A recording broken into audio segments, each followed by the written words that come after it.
Well, hey everyone. I'm actually going to do a little bit of current news. I've kind of touched a little here and there in the last few weeks on a few videos on, how there's no more, family cars built in America that you can buy. There's a few articles on my favorite company, Stellantis, that no matter how much they're going to try at this point, uh, getting rid of Tavares didn't solve anything except stop the bleeding. John Elkann is trying as hard as he can to keep the company from absolutely imploding upon itself, but unfortunately, the the wheels for the failure were put in motion 15 years ago with Fiat, and it's just continued on and on and on until you had an unholy alliance with Peugeot that now you have a slow motion train wreck, a company without any identity, without any product for the American market that except the Jeep and just the Jeep Wrangler. Nothing else in that line, just the Jeep Wrangler.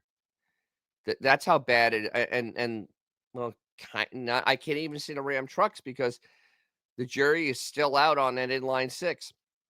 So there have been a couple articles very recently that have just absolutely that this company is in complete disarray.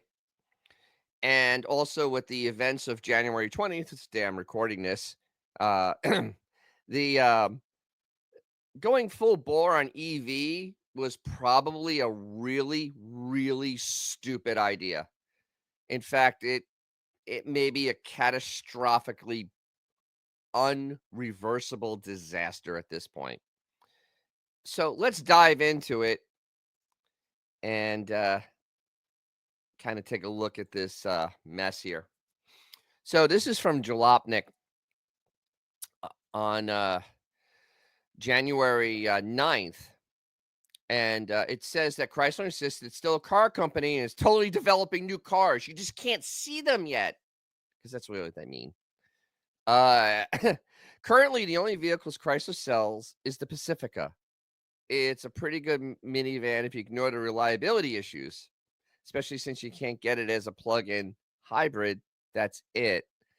The 300 is dead. The Voyager doesn't count because it's just a Pacifica with no options. No one knows that Chrysler is supposed to be anymore, and it felt like the brand was circling the drain even before rumors emerged that Stellantis might try to sell some of its brands. Don't believe your eyes, though. Chrysler is totally coming back with new cars you just can't see yet. It tells CNBC. I love this little thing here. And the little article here is kind of funny. Stellantis will launch 8 new EVs on shared platforms. Yeah, I think there was something happened today that might cause that not to be a thing anymore. If Chrysler really is going to mount the comeback, it's going to take more than redesigned Pacifica to do it. The upcoming Pacifica EV, which it will probably be pretty cool, but so fewer than 125,000 cars this year, down from 80% it sold in 2005. But while you can't necessarily put much faith in a company statement, somebody already tried to buy Chrysler and it's been shot down. So does this sound like Stellantis is serious about keeping the minivan maker around? No. Chrysler heir Frank Rhodes Jr. tried to put together a group of investors to buy both Chrysler and Dodge from Stellantis. He was told not to waste his time, as Chrysler CEO Christine Fuel explained to CNBC. And she said, I think he was planting a seed or something, suggestion that if the intention was not to invest in Chrysler or Dodge going forward, perhaps another path could be an investor group purchasing the brands from Stellantis and making sure they live on for the future. But I assure you that both brands have really bright futures in the Stellantis profile. So what does it look like in the next several years? Probably won't get the electric Pacifica until 2027 at the earliest. And then what? Apparently Chrysler's plans both an SUV and a coupe or sedan Halcyon concept. The SUV would probably be whatever, but production versions, the Halcyon, Now that's something that could be get behind. The car looked good. Fuel didn't say how long we'd have to wait for the production version of the Halcyon, but she did say the SUV will be offered both as a hybrid and EV, and Chrysler's working to make the production of the Halcyon as affordable for its customers as well. Chrysler brand is here to stay, Fuel told CNBC. It is being well invested. The brand is not on the table for elimination and has a very bright future. January 9th. Okay. January 14th. From the drive, Chrysler halts electric SUV development. This was the thing that she said was definitely coming. Tells suppliers to stop spending. In a leaked notice to suppliers, Chrysler said is putting development of its Airflow SUV on hold. This is one of the 8 SUV. This was the SUV that was going to be on the platform of the other 8 other EVs, appliances. This does not look like this is going to go forward. I have a feeling that this is just not. Yeah, 5 days.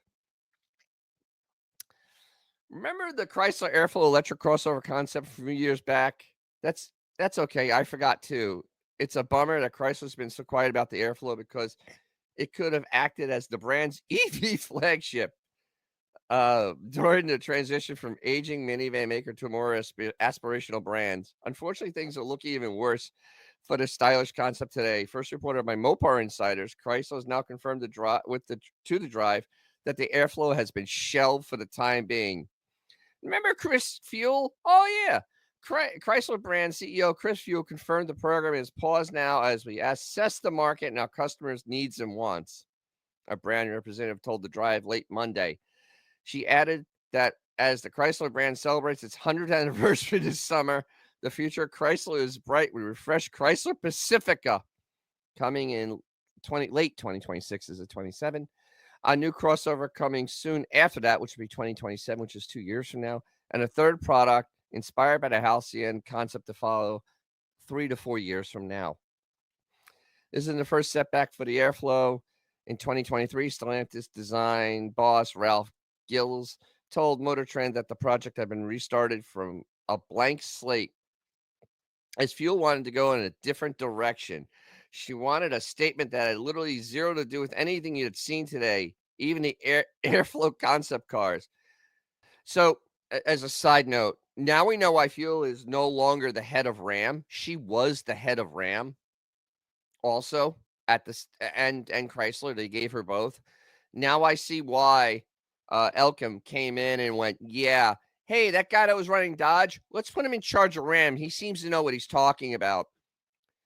It seems like Miss Fuel is way over her head, running a division. Good Lord, this is bad. And you know, when you completely change from the concept car, that's insane. So, given the recent news, it seems to not be many directions at all for the Airflow moving forward. The Airflow is supposed to be built on Stellantis STLA large platform, the same one that underpins the new electric Dodge Charger and Jeep Wagoneer S under the code name C6X, parentheses CA. A source close to Mopar Insiders sent the site a screenshot of an email saying he was part of a group correspondent from Stellantis to parts suppliers. And here's the letter. Dear supplier, the program has been put on hold until further notice. Therefore, any spending associated with this program should be suspended immediately. If legitimate, this email isn't an absolute cancellation of the project, but it's not an encouraging sign either. Stellantis isn't in a comfortable spot right now, especially with U.S. sales either flattening or dropping each year since 2021. It isn't entirely surprising that Chrysler would kill an already high-cost project that was then restarted from scratch. That doesn't mean Chrysler brand is dead, though. And then we're going back to fuel what she said last week, which is absolute nonsense. So there seems to be a lot of flip-flopping, uncertainty, and brand devaluing at Chrysler. But if one car comes out of the fiasco, I hope it's the Halcyon. Yeah, the stunning four-door electric sports sedan. Once again, things happen today. uh, uh, would be a fine electric flagship showing customers the Chrysler is no longer just a minivan making afterthought. Hopefully, Stellantis doesn't cancel that too. Otherwise, then there actually may not be a way forward for the once great brand. So, the electric concept is dead. Like I said, events happened on January 20th, and that actually in a speech basically said that the EV mandate is dead. So that means all the tax breaks, anything that make them more affordable is going to be over with. And I can't believe that I mean, they are circling the toilet so hard. And let's show you how good they are at building something electric. Dodge, this is from Auto Evolution. Dodge finally starts deliveries for the Charger Daytona, but they are missing parts. Dodge was supposed to start deliveries of the all-new Charger Appliance in summer of 2024. It's 6 months late. However, software issues pushed the date back, and the brand has just started sending cars to dealerships to commence customer deliveries, but the list of problems is far from over. Dodge supposedly rushed the Charger Daytona into production long before it was actually ready for launch. They needed an EV in their portfolio. Why? They had cars that sold, and it needed the fast to lower the average emissions level of their lineup. Also, things are going to change. This is silliness. Furthermore, there was pressure coming from those who ordered the world's first electric muscle cars. Suckers. Stellantis predicted a 90-day delay, which is supposed to give them time to fix several electrical issues and software issues that surfaced during testing. Last week, reported Dodge started deliveries of the cars to dealers, but they arrived either dead or they died within minutes. The dealers had to fix the issues on trial and error procedure to race against the clock as customers were waiting patiently to take the new cars. Another source familiar with the matter claimed there are hundreds of Charger Daytonas sitting in a parking lot waiting to update over the air and eventual delivery. The automaker is reported starting delivery cars to customers despite lacking some components. Butter Insider claims he's the man for specializing inside information from auto giants such as Ford, GM, and Stellantis. Soon after the information about the EVs arriving dead at dealerships or dying in a few minutes, the issue of missing components arose. Dodge closed order banks 2024 model year, but started deliveries of cars built last year. Only the two-door version of the RT and Scat Pack are currently available. The four-door nowhere in sight, even though it's supposed to hit the market before the end of last year. For starters, Dodge delivers the cars without the direct connection stage kits, the exclusive Dodge plug-and-play motor tuner kit that recalibrates the motor, gives it more power at the touch of a button. Still can't do a burnout. My 89 BMW can light them up all the way down the street. This thing can't even spin a tire. Stage 1 upgrade kit has 40 horsepower to 496 CRT version, while the Scat Pack delivers with Stage 2 at an additional 80. Still can't spin the tires. When Dodge unveiled the car, CE Tim Kuniskis, who basically was forced to do all this, it looks like at this point, promised no fewer than 9 power levels, which are nowhere to be seen at the moment because Dodge will drop the first edition trim. They started price is expected to drop as customers will be able to spec their cars with options they want. Good luck. Dealers supposedly reporting that new owners left home with wheels that did not order, mirror caps did not spec, and noticed lack of appropriate badging. However, there's no official confirmation. We contacted Stellantis and will update the story as it unfolds. Delivery cars with missing parts is not new for Dodge. Customers have complained before about missing trims that were supposed to come with the packages they ordered or about to get the wrong side mirrors, front spoiler lip, or wheels, just because the automaker did not make them available at time of delivery. With all the blows that Dodge has had to battle for the past few months, it looks like the Charger Daytona Appliance has started on the wrong foot. Stellantis now hopes that somehow it will manage to make up lost time. All right, that's fine and dandy. So the thing is, there's two channels, and I will name them. TK's Garage. This guy absolutely has been nailing this. He actually reported about the dead Chargers laying in the lot months ago. He gets information from people on the inside. These cars are not ready to be put out to market. And this is what Stellantis wants as the future for their cars. They can't make these cars. These cars are garbage. They're not cars, they're appliances. And with everything going on, this is such a bad path. There's so many things, negative things happening with this. And of course, the other is OC Motivator. He has the stones to walk into dealers when they had high markups and go, okay, you have these cars been sitting here for 6 months. Why? It is amazing that how bad it has gotten for Stellantis at this point. Truly, they're in the court of public opinion, they're getting annihilated. The Charger appliance is dead on arrival. No one wants it. No one's buying it. No one needs it. It's a joke. Can't Like I said before, can't even do a burnout. Some muscle car can't do a burnout. They're being bricked when they get there. They're bricked straight afterwards. I actually saw a video from TK that somebody washed one of theirs and it bricked. This is an absolute and utter joke at this point. Hopefully things will be changing very, very soon with some sensible leadership happening, and maybe we can get those family sedans back, and being built in America, so that we can actually have cars that we need and want to drive. Because at this point, Stellantis is in the worst absolute position of all the companies. General Motors and Ford have the ability to pull from other places and start building cars. They have plenty of gas engines they could run and stuff. They literally do. They have plenty of V8s. They have plenty of sixes.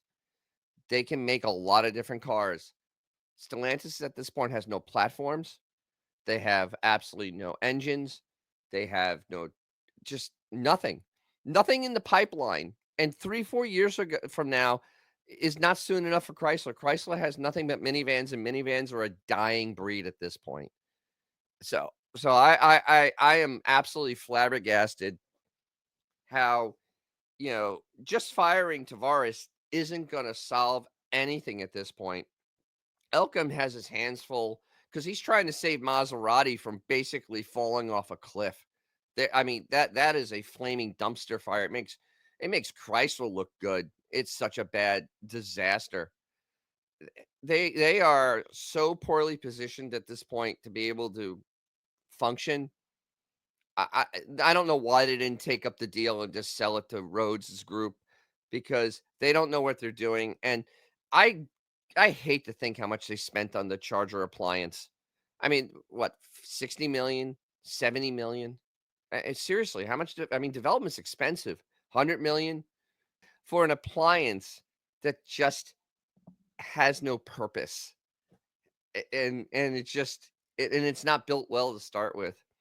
When you could have built 3, 4 family sedans, put a 6 in it, a turbo 6, whatever, but make something that people want.